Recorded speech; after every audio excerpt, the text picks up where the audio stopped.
Alors, Be'at Hashem, le Zohar de ce matin, Parashat Lech Lecha, Patach ve'amar. Rabbi Shimon, il nous dit, Nafshi iviticha balayla. L'âme, elle languit Hashem la nuit. L'âme, elle languit Hashem. Pourquoi? L'âme, avant qu'elle descende dans ce monde, d'où ce qui vient? Des sphères très élevées, et elle est tachat kiseh kavod, sous le tronc céleste.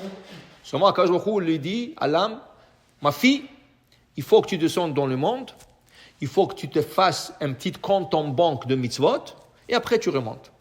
Pourquoi? Le Zohar explique, la neshama, l'âme, est la honte d'Hachem, car Hachem nourrit la neshama. Il nourrit la neshama. Et maintenant, la Gemara dit, le Zohar il dit, et la Gemara, l'Yerushalmi, il explique que quand quelqu'un te donne toujours quelque chose de gratuit, à un certain point, tu as honte de lui. Quand quelque chose est toujours gratuit, à un certain point, tu te réserves. Tu dis, la neshama, comme Hachem est en train de la nourrir, lui donner son manger spirituel, à un certain point, il a honte. Qu'est-ce qu'Hachem dit à la neshama? Ma fille, descends sur terre, fais-toi des mitzvot, mets tes tefillim, fais le Shabbat, mange kasher. Tu vas avoir un petit compte en banque, et quand tu vas monter, je vais te payer pour tout ce que tu as fait toi. Et là, tu as acquis ton pain, tu as acheté ton pain. Okay? Alors, la neshama, le soir, elle languit Hachem. Oui, elle est ici pour une mission, mais le soir, tu dors. Quand tu dors, tu peux pas mettre le tefillim.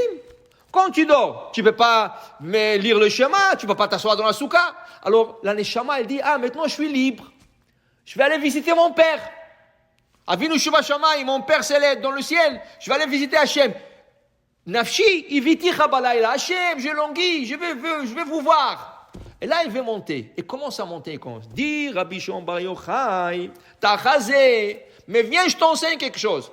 Quand elle commence à monter, on l'arrête dans de certains niveaux. Pourquoi? Il dit d'abord, quand elle sort du corps. D'abord, quand elle sort du corps. Le corps, il dit, tu me laisses comme ça? Là, le corps, sans la neshama, il peut quitter ce monde aussi. Alors, comment tu le... Il dit non.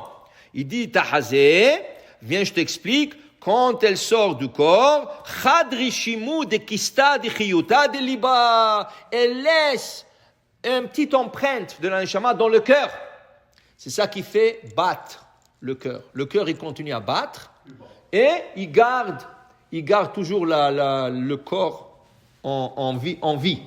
Ça. Après, Venafsha azla, et la neshama, elle monte, ou ba'ya le saleka, elle peut monter, vekama dargin et saleka. Elle a beaucoup de niveaux, beaucoup de sphères à transpercer. Okay?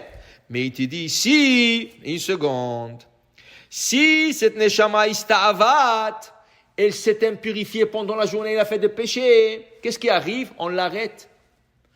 Le malachim dit, tu ne peux pas aller plus loin, tu dois t'arrêter ici. Si elle est pure, on lui donne plus d'accès. Plus que la neshama a fait plus de mitzvot en journée, et plus que elle ne s'est pas impurifiée ou tachée l'âme, elle monte plus haut. Le problème pour ceux qui n'arrivent pas à monter des osphères, ils rencontrent des anges. La neshama rencontre des anges. Et c'est des anges qui racontent des mensonges à l'âme. Ça veut dire quoi? Ça veut dire qu'on fait des rêves. On rêve tous. Le rêve est 1/60 d'une prophétie. Mais ça dépend quel rêve. Si ton âme ne monte pas des osphères, elle reste au bas niveau du sphère. Dans ce cas, il y a des anges qui viennent se coller à elle, okay? et lui racontent des mensonges. Et là, ista'avat benayu, elle devient comme impure. Vemilin kadivin. Et c'est des mensonges qu'elle reçoit. Et c'est des messages mensongers qu'elle emmène sur terre. Chez la personne, il fait des rêves mensongers.